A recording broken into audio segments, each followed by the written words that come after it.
दुनिया के defence industry में ना एक बहुत बड़ा एक बुनियादी बदलाव हो रहा है।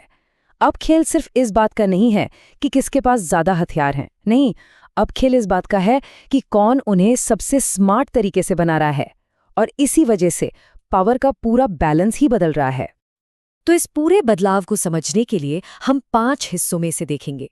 पहले हम देखेंगे कि कैसे पुरानी ताकतें लड़खड़ा रही हैं।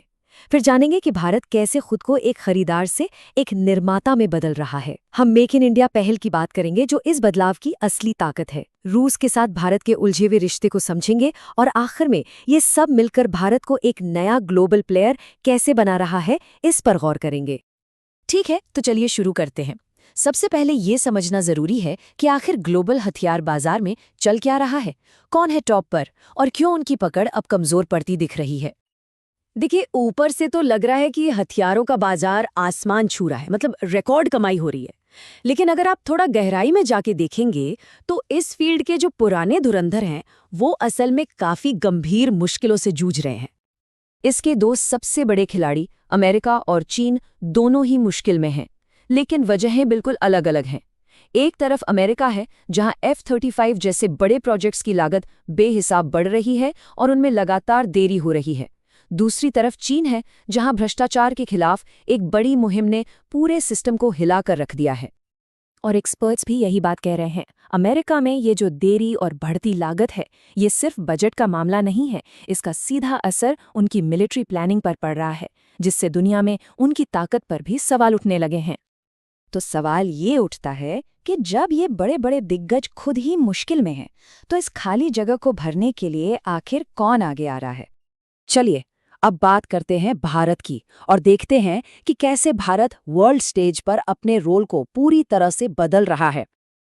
देखिए, दशकों तक भारत की पहचान दुनिया के सबसे बड़े हथियार खरीदने वाले देश के तौर पर थी, लेकिन अब वो अपने इतिहास का सबसे बड़ा रणनीतिक बदलाव कर रहा है। इसे एक्सपर्ट्स कहते हैं स्ट्रेटेजिक ऑटोनॉमी, यानी अपनी किस्मत का फैसला खुद करने की ताकत।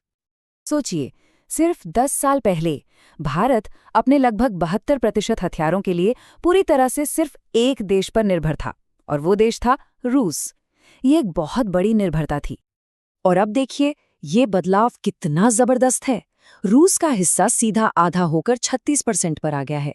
ऐसा इसलिए हुआ है क्योंकि भारत ने जानबूझकर अपने पार्टनर्स को बढ़ाया है, किसी एक पर निर्भरता कम की है। हाँ, रूस आज भी एक बड़ा पार्टनर है, लेकिन अब फ्रांस और अमेरिका जैसे देश भी इस लिस्ट में मजबूती से शामिल हो गए हैं। मतलब ये कोई अचानक हुआ बदलाव नहीं है, बल्कि एक सोची समझी फॉरेन पॉलिसी का हिस्सा है। तो सवाल ये है कि भारत ये सब कर कैसे रहा है। चलिए उस इंजन को समझते हैं जो आत्मनिर्भरता की इस पूरी मुहिम को चला रहा है। इसके नतीजे हैरान करने वाले हैं। सोचिए जरा, पिछले 10 सालों में भारत के डिफेंस एक्सपोर्ट में 30 गुना की बढ़ोतरी हुई है। 30 गुना। इसका मतलब साफ है, भारत अब सिर्फ खरीद नहीं रहा, बल्कि बेच भी रहा है। ये सब अचानक नहीं हो रहा है। इसके पीछे सरकार की एक सोची समझी 3 तरफा रणनीति है। पहला, कुछ चीजों के इंपोर्ट पर रोक लगा दी गई ताकि उन्हें देश में ही बनाना पड़े। दूसरा, डिफेंस इंडस्ट्रियल कॉरिडोर बनाए जा रहे हैं। और तीसरा, नए आइडियाज और प्रोटोटाइप के लिए सरकार खुद फंडिंग दे रही है। इसका सबसे अच्छा उदाहरण है हमारा तेजस फाइटर जेट। ये मेक इन इंडिया की एक बड़ी कामयाबी है। इसके मिशन कंप्यूटर से लेकर वॉरफेयर सिस्टम तक ज्यादातर हिस्सा भारत में ही बना है। लेकिन कहानी में एक ट्विस्ट भी है। इसकी सबसे जरूरी चीज, यानी इसका इंजन, वो आज भी बाहर से आता है। बस ये एक इंजन हमें ये याद दिलाता है कि भारत ने तरक्की तो बहुत की है, लेकिन डिफेंस मैन्युफैक्चरिंग में 100% आत्मनिर्भरता का सफर अभी लंबा है। ये एक मैराथन है, कोई 100 मीटर की दौड़ नहीं। अब आते हैं इस कहानी के सबसे पेचीदा हिस्से पर, भारत का अपने पुराने दोस्त रूस के साथ बदलता और उलझा हुआ रिश्ता। तो देखिए, यहाँ एक बहुत ही दिलचस्प विरोधाभास है। एक तरफ भारत रूस से हथियार कम खरीद रहा है, तो दूसरी तरफ वो रूस से रिकॉर्ड तोड़ तेल खरीद रहा है। जहां हथियारों में रूस पर निर्भरता 72% से घटकर 36% हो गई, वहीं तेल में ये 2% से बढ़ के 39% हो गई। इसे एक्सपर्ट्स स्ट्रेटेजिक अवसरवाद कहते हैं। आसान भाषा में कहें तो भारत किसी एक खेमे से बंध कर नहीं रह रहा, बल्कि जहां भी देश का फायदा है वो उस मौके का इस्तेमाल कर रहा है। और इसके आंकड़े तो चौंकाने वाले हैं।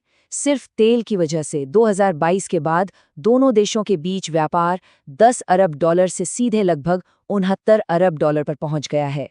इसने दोनों देशों के रिश्ते को पूरी तरह से नया आकार दिया है। तो चलिए अब इन सब बातों को जोड़कर देखते हैं कि इसका बड़ा मतलब क्या है और दुनिया के लिए इसके क्या मायने हैं। तो इस पूरी चर्चा से कौन सी बड़ी बातें सामने निकल कर आती हैं? पहली, पुराने हथियार बाजार के दिग्गज अब कमजोर पड़ रहे हैं। दूसरी, भारत एक खरीदार से निर्माता और निर्यातक बन रहा है। तीसरी, ये सब एक सोची समझी मेक इन इंडिया रणनीति का हिस्सा है। चौथी, भारत रूस के साथ अपने रिश्तों को बहुत समझदारी से साध रहा है। और पांचवी, भारत का तरीका अमेरिका और चीन की परेशानियों से बिल्कुल अलग है। तो असल बात यह है कि भारत दुनिया को दिखा रहा है कि पावरफुल होने का एक नया तरीका भी है। पारदर्शिता, लंबी सोच और आत्मनिर्भरता, इन सब पर ध्यान देकर भारत खुद को एक स्थिर और भरोसेमंद ग्लोबल पावर के रूप में स्थापित कर रहा है। और ये हमें एक बहुत बड़े सवाल पर लाकर छोड़ देता है। जिस तरह भारत अपना खुद का रास्ता बना रहा है, क्या वो 21वीं सदी में एक ग्लोबल पावर होने की एक नई परिभाषा गढ़ रहा है?